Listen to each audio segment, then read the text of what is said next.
اعوذ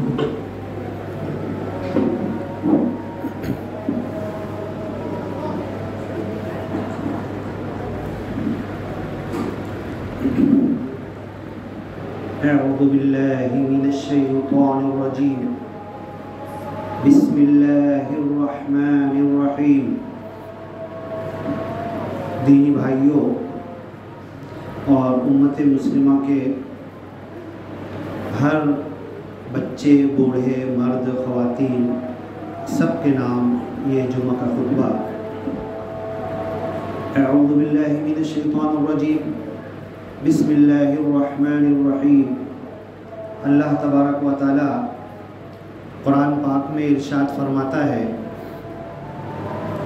سورۃ النساء کے شروع میں، یا ایھا الناس اتقوا ربکم الذی خلقکم من نفس واحدہ وخلق منها زوجها وبث منهما رجالا كثيرا ونساء واتقوا الله الذي تساءلون به والأرحام ان الله كان عليكم رقيبا۔ ٹیکا مت لگاؤ، ادھر آگے بیٹھو۔ دینی بھائیوں، سورۃ النساء کی یہ شروع کی آیت جو میں نے پڑھی، اس کا اردو ترجمہ، ہم کو عربی تو نہیں آتی تو ذرا اس کا اردو ترجمہ کہ اللہ تعالیٰ کیا کہنا چاہتا ہے ذرا غور سے سنیں۔ یا ایھا الناس، پہلے اعوذ باللہ بسم اللہ کا ترجمہ کر لیتے ہیں۔ اعوذ باللہ من الشیطان الرجیم، اے اللہ تیری مدد میں، تیری پناہ میں آنا چاہتا ہوں۔ من الشیطان الرجیم، مردود شیطان، دھتکارا ہوا، اس کی برائی سے بچنے کے لیے، اس کے شر سے بچنے کے لیے، اس کے خناس بہکاوے سے بچنے کے لیے تیری مدد اور تیری پناہ میں آنے کی میں دعا کر رہا ہوں۔ بسم اللہ الرحمن الرحیم، اللہ کے نام سے جو رحمان ہے، رحیم ہے، نہایت مہربان ہے اور بہت زیادہ رحم کرنے والا۔ رحمان اور رحیم دو لفظ اللہ نے استعمال کیا یہاں پر، دونوں رحمت اور رحم سے ہی مہربانی، شفقت، الفت، محبت، رحم۔ یا ایھا الناس، اے دنیا کے سارے انسانوں۔ کلام پاک صرف مسلمانوں کے لیے نہیں ہے، صرف محمد صلی اللہ علیہ وسلم، صحابہ کرام، عرب والے، مکہ مدینہ والے، ان کے لیے نہیں ہے قرآن پاک، سب کے لیے، پورے انسانوں کے لیے، قیامت تک جتنے آئیں گے سب کے لیے۔ یہ ایک الگ بات ہے کہ ان کو نہیں پتہ، اب ان کو بتائے گا کون، ان تک پہنچائے گا کون، کہ تمہارے لیے بھی قد جاءکم موعظۃ من ربکم، کہ تمہارے رب کی طرف سے تمہارے لیے ہدایت آئی ہے۔ یہ دنیا کے ہر انسان کو کون بتائے گا؟ اللہ کے رسول اور صحابہ نے تو حق ادا کر دیا بتانے کا، اب یہ ہماری ذمہ داری بنتی ہے۔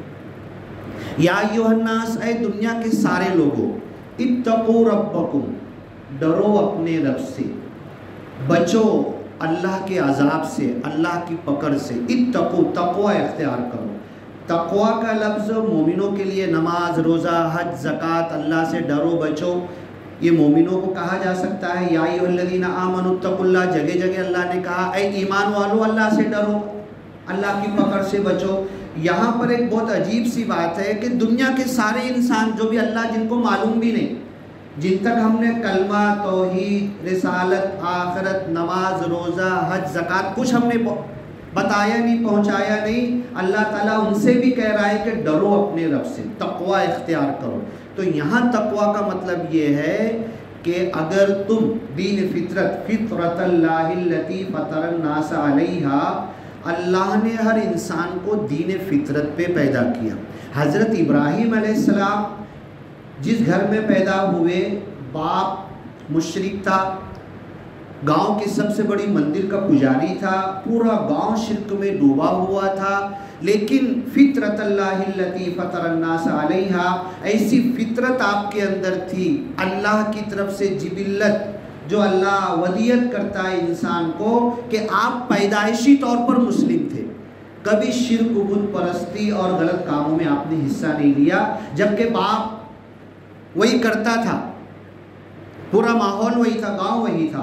تو سارے انسانوں کو جو اللہ تعالیٰ کہہ رہا ہے کہ دنیا کے سارے انسانوں، تم اگر اپنے بدن پہ، اپنے جسم میں، اپنی روح، اپنی جان، اپنے نفس اور دنیا کی ایک چیزوں پر غور کرو گے تو تمہارے لیے اللہ کو پہچاننا کوئی مشکل نہیں ہے۔ بنا نبی کے تم اللہ کو جان سکتے ہو، اللہ تک پہنچ سکتے ہو۔ وَفِي كُلِّ شَيْءٍ لَهُ آیَةٌ تَدُلُّ عَلَىٰ أَنَّهُ وَاحِدٌ، کائنات کی ہر چیز چلا کر، پکار کر، اپنے اندر کی نشانی کھول کر، بتا کر کہہ رہی ہے کہ میرا پیدا کرنے والا ایک ہے۔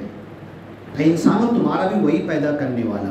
اس لیے اللہ نے یہاں سورہ نساء میں کہا، اے دنیا کے تمام لوگوں، اپنے رب سے ڈرو، اس رب تک پہنچنے، اس کو ماننے، اس کو قبول کرنے، اس کی اطاعت کرنے کا جذبہ اندر پیدا کرو۔ یا ایھا الناس اتقوا ربکم الذی خلقکم من نفس واحدہ، اے انسانوں، تم کو اللہ نے ایک جان حضرت آدم سے پیدا کیا، حضرت آدم سے پسلی سے ان کی بیوی کو پیدا کیا، اور پھر میاں بیوی مائی حوا اور آدم کے ذریعے بث منہما رجالا کثیرا ونساء، پوری دنیا میں اتنے ان گنت انسان، ایک ماں باپ کی اولاد اللہ نے پھیلا دیے۔ یا ایھا الناس اتقوا ربکم الذی خلقکم من نفس واحدہ وخلق منها زوجہا، اسی ایک آدم سے ان کی بیوی پیدا کیا، وَبَثَّ مِنْهُمَا رِجَالًا كَثِيرًا وَنِسَاءً، اور ڈھیر سارے مرد اور عورت دنیا میں اللہ نے پھیلا دیے۔ وَاتَّقُوا اللَّهَ الَّذِي، اب دوبارہ اللہ کہہ رہا ہے، شروع کیا یا ایھا الناس اتقوا، اے دنیا کے سارے انسانوں ڈرو اپنے رب سے، تقوی اختیار کرو، رب کے عذاب اور پکڑ سے بچو۔ پھر دوبارہ کہہ رہا وَاتَّقُوا اللَّهَ، اللہ سے ڈرو۔ شروع میں کہا رب، تمہارا پالنہار، پروردگار، تم غور کرو، یہ ہوا کس نے دیا، یہ سورج کس نے دیا، یہ زمین کس نے بنایا، پانی ڈالے تو بیج کیسے اگتا ہے، ذرا غور کرو اے دنیا کے انسانوں، اپنے رب پالنہار پروردگار، ہر چیز میں یہ بڑھوتری کی صفت کس نے رکھی ہے، اور اس کو سوچ کر اپنے رب تک پہنچو۔ پھر آگے کہہ رہا وَاتَّقُوا اللَّهَ، اپنے الہ، اپنے معبود، اپنے خدا، کہ اس ایک خدا کے علاوہ کوئی خدا نہیں ہے۔ کلمہ کیا شروع ہوتا، پہلے ترجمہ کر لیتے پھر بتاتا ہوں۔ وَاتَّقُوا اللَّهَ الَّذِي تَسَاءَلُونَ بِهِ وَالْأَرْحَامَ، اسی ایک اللہ سے ڈرو جس کا نام لے لے کر تم ایک دوسرے سے اپنا حق مانگتے ہو۔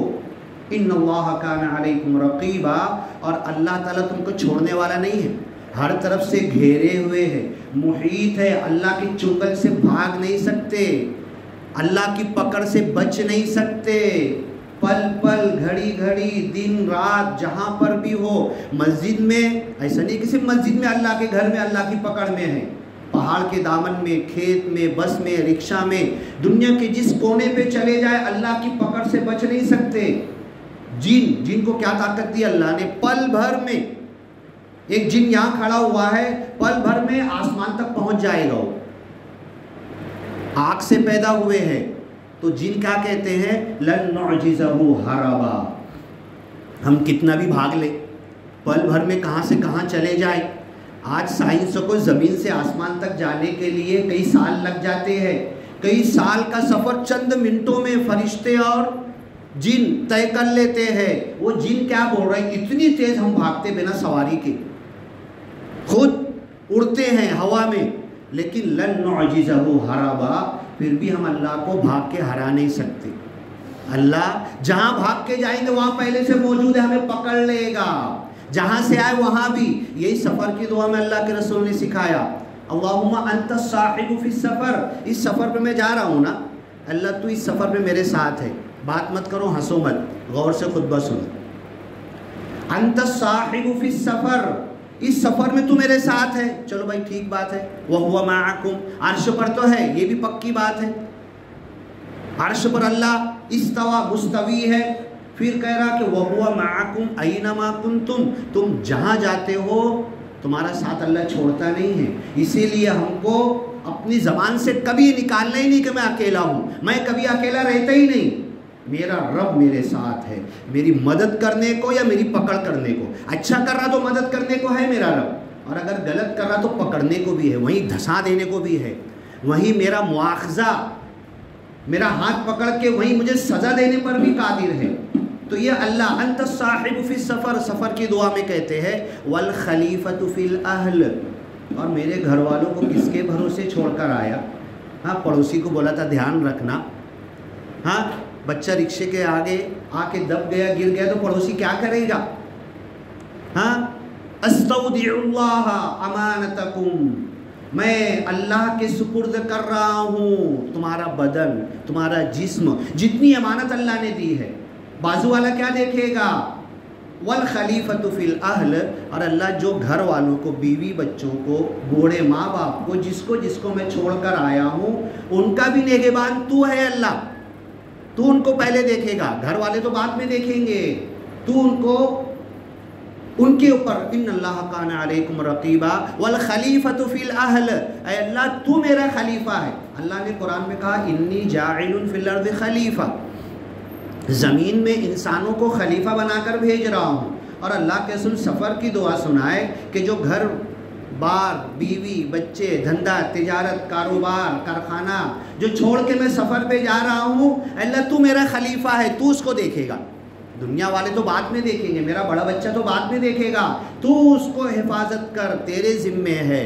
اور جدھر جا رہا ہوں نا، ابھی پہنچا نہیں، بمبئی، دلی، کہاں جا رہا ہوں، امریکہ، ایروپلین سے، ان کے ساتھ بھی تو ہی ہے، ان کی حفاظت بھی تو ہی کرنے والا ہے، وہ میری مہمان نوازی کے لیے جو بھی کر رہے ہیں ان کی بھی مدد تو ہی کرنے والا ہے۔ بتاؤ، اب یہی بندہ بول رہا تھا، برادران وطن میں بہت جاتا ہے، یہی بتایا کہ دیکھو یاترا کی سفر میں محمد پیغمبر صلی اللہ علیہ وسلم نے سکھایا کہ اے خدا، اے مالک، تو میرے ساتھ ہے، میرے گھر والوں کے ساتھ بھی ہے، اور جدھر جا رہا ان کے ساتھ بھی ہے۔ تو سب برادران وطن بیٹھے ہوئے تھے، میں نے سوال کیا مالک ایک ہوا کہ تین ہوا؟ سمجھے امام صاحب، میں نے سوال کیا سفر پہ مالک تو میرے ساتھ ہے، ہم دعا کر رہے، میرے گھر والوں کے ساتھ بھی ہے، اور جدھر جا رہے ان کے ساتھ بھی ہے۔ سب برادران وطن بیٹھے تھے، میں نے پوچھا بتاؤ مالک ایک ہوا کہ دو ہوا کہ تین ہوا؟ تو دماغ کیا بولتا؟ میرے ساتھ ایک، گھر والوں کے ساتھ دو، اور جدھر جا رہا ان کے ساتھ تین، یہ دماغ بولتا نا؟ نہیں، یہ اللہ ایک ہے۔ واتقوا اللہ، اس الہ، اس معبود، اس خدا سے ڈرو، اسی اکیلے کی بندگی کرنا۔ قل هو اللہ احد الفرد الصمد الاحد الواحد الاحد، وحید، واحد، احد۔ قل هو اللہ احد، کہہ دو اللہ ایک ہے، واحد ہے، احد ہے، وحید ہے، اس کے علاوہ کوئی خدا ہو ہی نہیں سکتا، 1% بھی نہیں ہو سکتا، 1% بھی نہیں ہو سکتا، ہے ہی نہیں، کوئی خدا کی پہلی سیڑھی تک بھی نہیں جا سکتا، خدا کے پہلے درجے تک بھی نہیں۔ یہ ہمیں اعلان کرنا ہے، قل، کہہ دو، دنیا والوں سے کہہ دو۔ کون بولے گا اب؟ دنیا والوں سے کون جا کے؟ اللہ کے رسول نے تو کہہ دیا، صحابہ نے کہہ دیا، ادا کر دیا، سب تک پہنچا دیا۔ اب کوئی نبی آئے گا کیا؟ نہیں نا، کوئی نبی نہیں آئے گا۔ محمد صلی اللہ علیہ وسلم آخری خاتم النبیین، کوئی نبی نہیں آئے گا۔ اب یہ دنیا، انڈیا میں ہم 25 کروڑ، 100 کروڑ اللہ کو نہیں جانتے، اللہ کو نہیں مانتے، ان کو اللہ، خدا، رب، الہ کچھ معلوم نہیں، اللہ کا ڈر کیا، اللہ کا تقوی کیا، اللہ کی عبادت کیا، کچھ معلوم نہیں۔ ان کو کون بتائے گا؟ اللہ تعالیٰ ڈائریکٹ فون کے اندر میسج بھیجے گا کیا؟ ساتوں آسمان سے، عرش سے، ان کے فون میں؟ یہ ہمیں کرنا ہے، یہ ذمہ داری ہمیں دی گئی۔ اور جب یہ ذمہ داری دی گئی نا، تو اللہ کے رسول صلی اللہ علیہ وسلم کو اللہ نے قرآن میں کہا یا ایھا الرسول، اے رسول محمد صلی اللہ علیہ وسلم، بلغ، پہنچا دو۔ کیا پہنچا دو؟ یہ جو قرآن میں ہم نے تم کو دیا ہے نا، گیان، ایمان اور ایک خدا کی طرف بلانے کی دعوت، اے محمد صلی اللہ علیہ وسلم تم پہنچا دو۔ بلغ ما انزل الیک من ربک، تمہارے رب کی طرف سے جو نازل کیا گیا کلام پاک کی باتیں صرف مسجد، مدرسے اور مدرسے کے بچے اور قرآن خوانی اور مسلم گھروں میں پڑھنے کے لیے نہیں ہیں، پوری دنیا تک پہنچانا ہے، اور اللہ کے رسول صلی اللہ علیہ وسلم نے اس کا حق ادا کر دیا۔ بلغ ما انزل الیک من ربک وان لم تفعل، کس کو اللہ تعالیٰ کہہ رہا ہے معلوم ہے؟ اگر تم ایسا نہیں کرو گے، کیا امام صاحب کلیئر آئے تھے نا، وان لم تفعل، یہ نبی سے اللہ کہہ رہا ہے صلی اللہ علیہ وسلم، اگر تم میری کتاب، میرا میسج، میرا پیغام، میری باتیں دنیا کے انسانوں تک نہیں پہنچاؤ گے، فما بلغت رسالتہ، تم نے رسول ہونے کا حق ادا نہیں کیا۔ اللہ کے رسول رونے لگتے تھے، یہ جب آیت پڑھتے تھے نا، پڑھتے پڑھتے قرآن میں آتی تھی فَكَيْفَ إِذَا جِئْنَا مِن كُلِّ أُمَّةٍ بِشَهِيدٍ وَجِئْنَا بِكَ عَلَى هَؤُلَاءِ شَهِيدًا، ہر قوم میں سے ایک گواہ کھڑا کریں گے، دیکھو یہ نبی نوح آئے تھے تمہارے اندر، تم نے ان کی کیوں نہیں مانے، اور اے محمد صلی اللہ علیہ وسلم تم کو کھڑا کریں گے قیامت کے دن، اور پورے انسانوں سے پوچھیں گے یہ تمہارے لیے نبی بن کر آئے تھے محمد صلی اللہ علیہ وسلم، تو کیا اس وقت کیسا حالت ہوگا، لوگ کیا جواب دیں گے کہ اے محمد صلی اللہ علیہ وسلم تم آئے تھے ہمارے پاس۔ اب بتاؤ آج کے جو برادران وطن جن کو محمد صلی اللہ علیہ وسلم نہیں معلوم، جن کو اللہ نہیں معلوم، نماز روزہ حج زکوٰۃ اللہ کا تقوی کچھ نہیں معلوم، یہ کیا بولیں گے؟ ہم کو تو نہیں معلوم تھا، ہاں میرے گھر کے بازو میں رہتا تھا عبداللہ عبد الرحمن، میرے کو بزنس تجارت دھندے کے لیے فون کرتا تھا، 100 مرتبہ روپیے پیسے کی، بینک بیلنس، دھندا تجارت چیز کی، ہر چیز کی بات کرتا تھا، کبھی اللہ کی بات میرے ساتھ کیا نہیں اس نے، کبھی دین کی بات میرے ساتھ کیا نہیں، کبھی قرآن کی بات میرے ساتھ کیا نہیں۔ کل قیامت میں وہ اللہ کا نہیں جاننے ماننے والا کیس دائر کرے گا نا اللہ کی عدالت میں، اس نے میرے کو کبھی نہیں بتایا۔ تو اللہ محمد صلی اللہ علیہ وسلم کو قرآن میں صاف الفاظ میں کہہ رہا ہے وَإِن لَمْ تَفْعَلْ، اگر تم یہ رسول ہونے کی ذمہ داری پوری نہیں کرو گے، فَمَا بَلَّغْتَ رِسَالَتَهُ، تو تم نے رسالت پہنچائی نہیں، رسالہ خط، پوسٹ کارڈ، انتردیشی میسج، میسنجر، رسول، میسج، یہ میسج تم نے دنیا کو نہیں دیا۔ تو اللہ کے رسول صلی اللہ علیہ وسلم رونے لگتے تھے۔ مجھے کتنا رونا چاہیے؟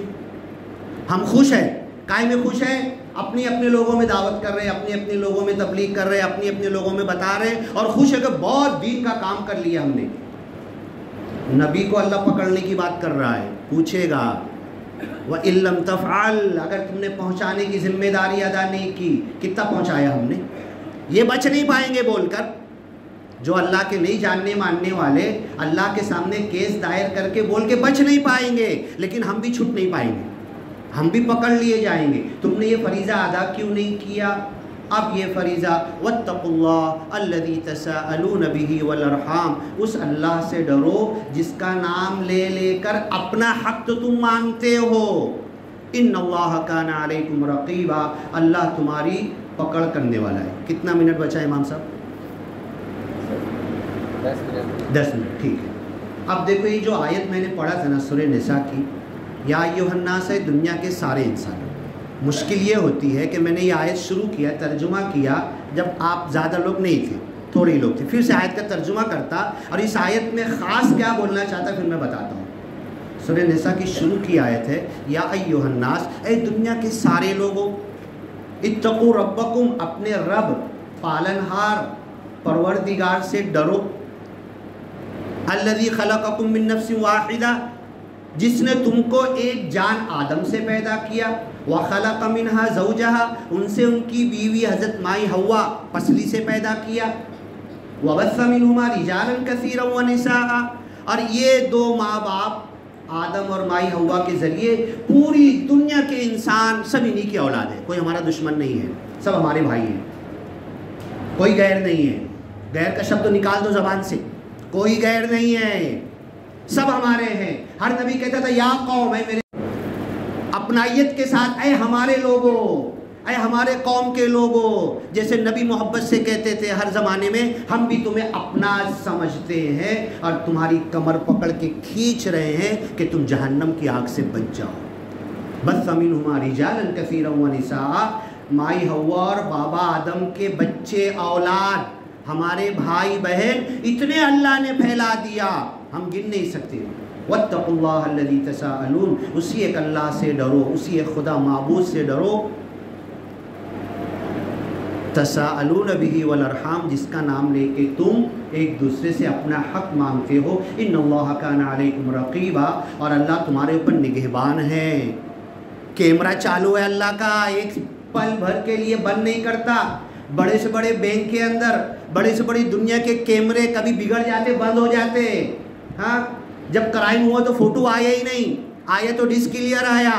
اللہ ایسا رقیب ہے، ایسا نگہبان ہے، ایسی ریکارڈنگ کرنے والا ہے تمہاری ایک ایک پل کی، ایک ایک سیکنڈ اور منٹ کی۔ اور اللہ کا کیمرہ تو رات کے اندھیرے میں بھی کام کرتا ہے، انسان کا کیمرہ رات کے اندھیرے میں کام ہی نہیں کرے گا، ریکارڈنگ ہی نہیں کرے گا، رات کے اندھیرے میں بھی کام کرتا ہے۔ فَتَكُنْ فِي صَخْرَةٍ، ایک چٹان کے اندر گھس جاؤ تم، اس چٹان کے اندر بھی اللہ کا کیمرہ کہاں لگا ہوا ہے، سب کھول کے ڈسپلے کر کے اللہ رکھ دے گا۔ لے اقرا کتابک، تیرا نامہ اعمال پڑھ، یرہو دیکھ لے، لے ویڈیو دیکھ، تیری اتوار کے دن 12 بجے فلاں روڈ پر تیری ویڈیو لے، ڈسپلے کر کے دکھاتے ہیں، لے آگے پیچھے کر کے دکھاتے ہیں تیرے کو۔ یرہو وَإِن مثقال ذرۃ خیرا یرہو، اچھائی ذرے کے برابر ویڈیو پہ دیکھ لے گا۔ ارے بابا ایسا کیمرہ اللہ کا کہاں لگا ہوا، یہ اللہ کے کیمرے کا کام نہیں کر سکتے۔ ایک ایک چیز انسان اتنا سا چور کیمرہ بناتا ہے، آج تو ترقی کہاں پہنچ گئی، اتنا سا چور کیمرہ دکھتا بھی نہیں، انسان بنا لیتا۔ تو اللہ تو یہ جو ذرے اڑ رہے ہیں نا، اس کے اندر بھی کیمرے اللہ کے ہیں، کہاں کہاں نہیں ہے اللہ کے کیمرے، سب ریکارڈ کر رہے۔ اور انسان کی میموری کرپٹ ہو جاتی، بھسٹ ہو جاتی، انسان کی میموری، ارے تھا میں اتنا رکھا، ارے میموری اڑ گئی یار۔ اللہ تعالیٰ کے جو کیمرے کی میموری ہے نا، دنیا کی کوئی شکتی اڑا بھی نہیں سکتی۔ یہ بدن جلا دو، ہمارے کچھ بھائی جلا دیتے نا، اس کے بعد بھی راکھ کے اندر سے ڈی این اے نکال لیتے ہیں، اس راکھ کو اللہ وَإِذَا النُّفُوسُ زُوِّجَتْ، اس کوئلے اور راکھ کو اللہ جمع کر کے پھر انسان کھڑا کر دے گا۔ یہ اللہ کی شکتی ہے، یہ اللہ کی طاقت ہے۔ اس آیت کو سورہ نساء کی آیت پڑھ کے میں یہ بتانا چاہتا تھا، اب تھوڑا آپ لوگ بھی کچھ بولو، کچھ باتوں کا جواب دو، میں تو کچھ کہہ رہا ہوں۔ یہ جسم دکھ رہا ہے نا، کتنی چیز ہے جسم میں، بولو، جسم چلتا پھرتا زندہ جسم، ہاں ہاتھ پیر تو جسم کا حصہ ہوا۔ یہ جسم جو چلتا پھرتا زندہ انسان، ایک تو جسم ہے اور روح ہے اندر، روح ہے نا، روح اور جسم، اور ایک تیسری اس روح کو چلانے والی طاقت۔ ابھی دیکھو میں یہاں مر کے گر گیا نا، تو 4 انسان اٹھائیں گے میرے کو، لیکن اکیلی روح میرے کو لے کے دوڑ رہی ہے، چل رہی ہے۔ تو مطلب کیا ہوا، میں روح اور جسم کا مجموعہ ہوں، میں صرف جسم نہیں ہوں۔ اللہ نے ہم کو جو بھیجا نا، تو یہی 2 چیز دے کر، اور 2 پیٹ ہے ہمارے۔ جسم کا پیٹ معلوم ہے نا، صبح ناشتہ کیا نا میں نے، ابھی دوپہر کا کھاؤں گا کہ نہیں، ہاں رات کا، اور اگر صبح ناشتہ نہیں کیا، دوپہر کا نہیں کھایا، تو پھر دنگل مچا دوں گا نا شام تک کے، ہاں گھر میں بیوی بچے، دماغ لائن سے نہیں رہے گا، شام کا بھی نہیں ملا، 1 دن 2 دن 3 دن۔ اس پیٹ کی اتنی فکر کرتے ہیں نا، اللہ نے 2 پیٹ دیے، ایک روحانی پیٹ دیا، ایک جسمانی پیٹ دیا۔ اس پیٹ کی تو اتنی فکر ہے، روح کا پیٹ ایک دم خالی پڑا ہوا ہے، سحری بھی نہیں کیا، افطار بھی نہیں کیا، پتہ نہیں رمضان میں تھوڑا روحانیت آئی تھی، روزہ رکھے تھے، اس کے بعد سے پھر بھول گئے۔ یہ روح کا پیٹ ابھی تک، آتما روح یہ بے چین ہے۔ اب بولو گے ہے کدھر روح کا پیٹ، روح کھاتی کیا ہے، روح کے اندر جاتا کیا ہے، روح کی فکر کیسے کرنا، بدن کی تو ہم فکر کر رہے ہیں۔ اب میرا ایک ہاتھ سڑنے لگا، زخم ہوا تھا، ڈاکٹر بولتا ہے ارے سلمان بھائی یہ ہاتھ نہ سڑ رہا، کاٹو، بولے میں بولوں گا کاٹ دو جلدی کرو، کاٹ دو اور میرے کو بچاؤ۔ پھر ڈاکٹر بولے گا ارے یہ ہاتھ بھی سڑ رہا ہے، ڈاکٹر صاحب کاٹ ڈالو، یہ ہاتھ بھی کاٹ ڈالو اور میرے کو بچاؤ۔ اس کے بعد بولے گا سلمان بھائی تمہارا یہ پاؤں بھی سڑنا چالو ہو گیا، کیا کاٹنا پڑے گا، کاٹو یہ پیر بھی کاٹ ڈالو۔ پھر بولا یہ پیر بھی، چاروں ہاتھ پیر میں نے کٹا دیا، کیا بول کے کٹایا، میرے کو بچاؤ۔ یہ بولنے والا کون ہے، ہاتھ تو میں نہیں ہے نا، پیر تو میں نہیں ہے نا۔ ابھی بال کے لیے بال پہ شو مار رہا تھا، ناخن پہ شو مار رہا تھا، انگلی اپنے جسم ہاتھ پر بڑائی کر رہا تھا، ہاتھ پیر تو نہیں ہے، تو ہے کون، لا الہ الا اللہ جو کلمہ پڑھا تو ہے کون، یہ جسم تو نہیں ہے، یہ جسم تو لے کے مٹی میں ڈالیں گے اور